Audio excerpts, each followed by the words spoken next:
welcome you guys. You're joining us at the Cookout, and that's what we call our little chats because that's a vibe we're going for. Very relaxed, like we're all drinking beers. Got it. Yeah. So, what's that? I'll try to stay calm. Don't get too excited. But we do always ask too, like, what would you bring? What are you bringing to a cookout? Do you guys cook? I'd love to cook. Actually, both of us are pretty good cooks, I would say. There's something like, obviously the supermarket shopping piece of it is kind of annoying. But like once you get over that hump, it's fun. Like, I don't know if you guys have seen all these TikTok, dishes and things that are all like all over the internet, but like, how could you possibly watch one of those videos and not feel inspired to go make that? You know what I mean? I'm like specifically getting targeted by like different different like recipes, always including potatoes, cheese, sour cream, bacon, and chives. Like every format that those can be put into. Awesome. Well, bring it all to the Cookout. We love it. And we're glad you guys are here. We were prepared to talk to the stunt doubles just in case they were going to show up and you guys weren't here. But we just want to know. Answer a text anymore. It's gone downhill. Yeah. What was the auditioning process like to find guys to play your stunt doubles? Like, were you looking for certain characteristics or what were you looking for? Yeah, well, they had to look like us first and foremost, as you could tell. It was actually really fun, like experience. Like, obviously the internet kind of created this joke for us.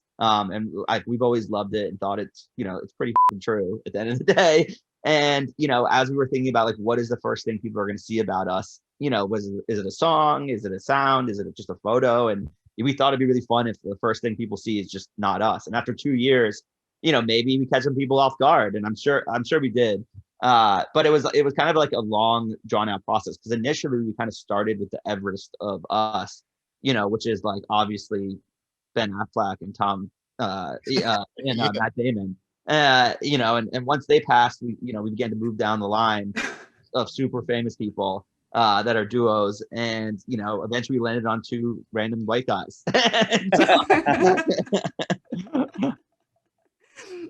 That's great. And now that you guys are back, I mean, it's super exciting after you take all this time off. Did it feel good to take a break from social media? Did it feel good just to be free? It feels good to have like a project coming out that we've spent more time preparing, not just the music, but the videos and the story. And we've never done that in the past. It's always been we've been basically putting out single by single. And they'd aggregate into one album. This is the first time we're putting out an album in the traditional sense. And we're really excited. I mean, like, we put more thought into all the art direction for everything that surrounds the album, the performance, our tour. And I'm excited that we're here. I think it was cool to not be on social media. That was really great, especially like the timing of it all. I mean, look, we got off social media in the beginning of 2020 before the pandemic. And I can't even imagine what I would have posted during that time. Like, I'm not posting anything about my music. I'm not posting shows. Like, I'm posting me in my house. So that, kind of lined up. But, I'm glad we're on the other side of it now, and we're back, and we're about to be active again and show people what we made. Yeah, we're all excited. How's that different? Oh, go ahead, Nita. I was just going to say, how is it different? Because you're talking about how you're used to putting out all the singles, but now to put together all this artwork and the album, like, what did you guys do that was different for you? We just got to think. We had more time to think about it, and not to like rag on any of like our like videos, for example, in the past, but like they just weren't like, and even some of our songs, like I just felt like we had been putting out stuff that it felt, to be honest, like a little rushed, and it didn't have, we were pressured into just like putting things out that were like kind of good enough. And I feel like we finally had time to there were songs that we had that were done that we played for friends for like 6 months that I just be like, Alex, like the second verse just doesn't live up to the rest of the song. I'm going to completely redo it. I'm going to change the drums. I'm going to do all this. And in the past, we would have never had time to do things like that. But like, we've ripped every song on this album apart, put it back together, made it the best it can possibly be. And we did the same thing with our creative direction. I mean, we're on our second or third creative director now, he's just the perfect fit, but we had the time to flesh that all out and build a whole, a world that this album's going to live in We shot, 2 music videos already. They're the 2 best we've ever had in our lives. And we found a directive team that we actually got to spend quality time with. And, they understand us, and we made 2 very different videos, but they both represent like 2 different sides of our personality, and they're both great. So that's a little bit further breakdown. That's awesome. Yeah, and when you guys go away, it gives us a chance as listeners and fans to miss you. Like, man, we ain't had a good Chainsmokers record in how long? But now you back, come back for the first time in 2 years, and you drop this new single, High, which we're loving, by the way. And it feels great to have the Chainsmokers back on the radio. How does it feel to come back with this single? And what does this single mean to you guys? Yeah, I mean, we're so pumped. Thank you for the, the kind words. And it feels really good to be back. I feel like it was important to go away for a minute. I think people had enough of us for a second. But, hopefully everyone's excited to hear us again, and including you guys. And, this song felt like the perfect, song to kind of bridge the gap between, the past and the future, I guess. When you go and make an album, we kind of came up with the core of this album, and we went to the label and we're like, it's done. And we're like, and they were like, this is absolutely amazing, but maybe go write like 1 or 2 more songs. And what was funny is we learned the same thing happened to Ed Sheeran, same thing happened to The Weeknd, same thing happened to Harry Styles. And there's something about like building the album and the body of work and like what the message is and the core, meaning of it. And then being able to go out again and then kind of like create as Drew says, the connective tissue for it all. And also like, it's just like, we've been in this, like, feels like, there's a lot of great music, but like sonically it's been like sad. I feel like, we wanted to come back with something that like had this like great energy to it, that was fun.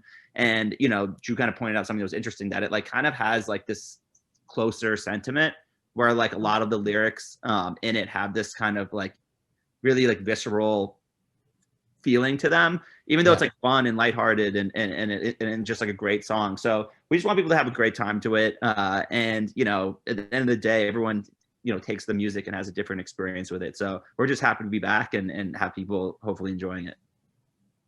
Yeah, you didn't disappoint. Your signature Chainsmoker sound though is still there, which is awesome. But it's great to see you guys evolve too, just as a fan watching from the beginning. But every time you guys come out with like a new album, it's almost like you're coming back into a different grade in school, like you graduate, right? So you show up with like your new sneakers, or maybe you have like a new tattoo. Is there something that you guys have right now that maybe, is symbolic on the album too, that you didn't have 2 years ago? Wait, do you mean like sonically? Yeah. I mean, or even just tangibly, like anything that you have that, maybe you acquired over these last 2 years that has some kind of meaning to you now. Maybe it is a new tattoo. Maybe it is something new that shoes, you did. new tattoo. I mean, for me, I think, I got a new dog, but no, I think it was like, it was really nice to like be home. Like we traveled for like 8 years, basically nonstop.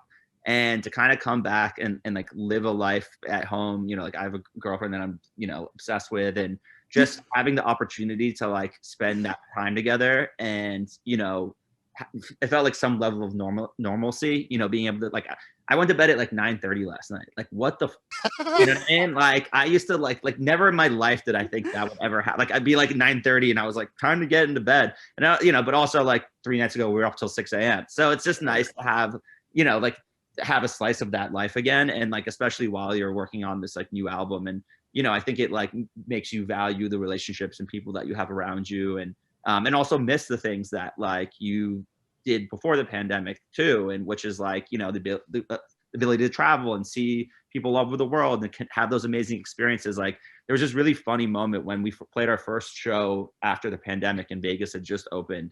And you're like, as a DJ, you're kind of like, all right, well, there's been like a year and a half of music that like has been, all over the radio or the internet. And, no one's really had a experience with it outside of their homes. And so like you get to the club and you're like, I'm about to drop this like What's Poppin' record, and people are about to go nuts. And it's like, and obviously everyone loves that song and knows it, but it's like people hadn't like partied to it yet. You know what I mean? And so it was like funny to have this experience where you're like, we're like all like relearning how to like, get back into the groove of society and having fun. And then we just played Mr. Brightside and everything was fine. But but it was a weird experience like having that. And even for us, like, you're just kind of like, you have this amazing body of work that you've been, working on and is almost done. And you kind of have to like pretend like you're just, you know, still playing the old stuff, which was experience. For sure. I know you guys are busy and we got to let you go. But before we do, we got to ask your advice on something, because you guys make a lot of songs about love and relationships. But there's this term going around, I don't know if you guys are familiar with it, called situationships. So we were going to talk about pee.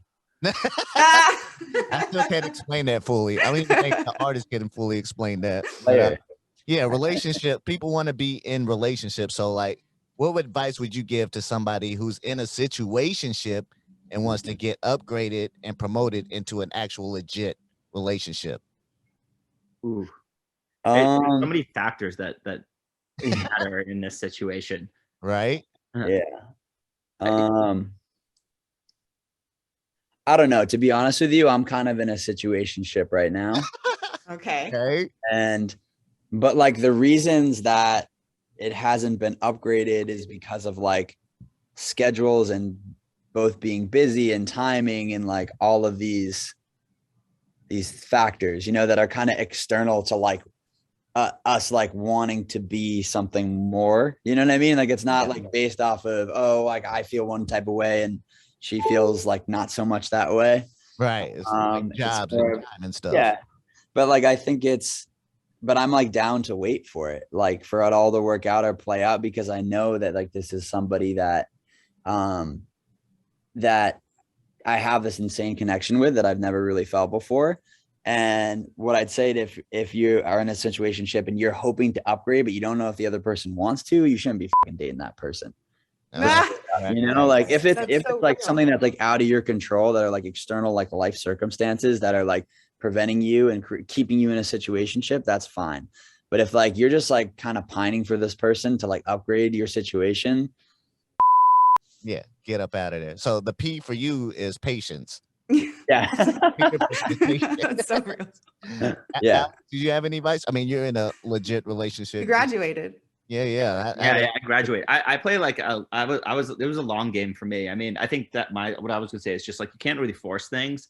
I think it's like good to get to know somebody. I know that can like sometimes feel like the friend zone and stuff, but you have to like also like you can't be like trying too hard. You know what I mean? It's like you kind of just like, got to be in the flow of the conversation. And like Drew said, like you'll know when someone's just like not trying to speak to you, and you're like, "Can we get dinner tomorrow night? Can we get dinner tomorrow night?" You know what I mean? I think that you know you got to take care of yourself, look like you're having a great time and enjoying life, and you know. In some ways that usually attracts people to see like wow, this you know guy or girl's you know loving life right now, and you know I want to be a part of that. And I think like Instagram and things like that have really made it terrible for people to find. Yeah. Man, but there's always just like you're led to believe that there's always something better right around the corner. And you know sometimes that is true, but you know a lot of the times it like probably forces you to like not consider an option that is actually you know, authentic and worth it. I'm in one too. So where were you guys a week ago when I was having my meltdown? Patience, everybody, patience. Awesome, you guys. Thank you so much. We're super excited for the song, and we love that we're going to be playing it all the time, everywhere. Let's go. Let's go. Thank you guys for supporting it. Of course. Hi, TCS4 coming soon. Hey, where did this come from? Oh.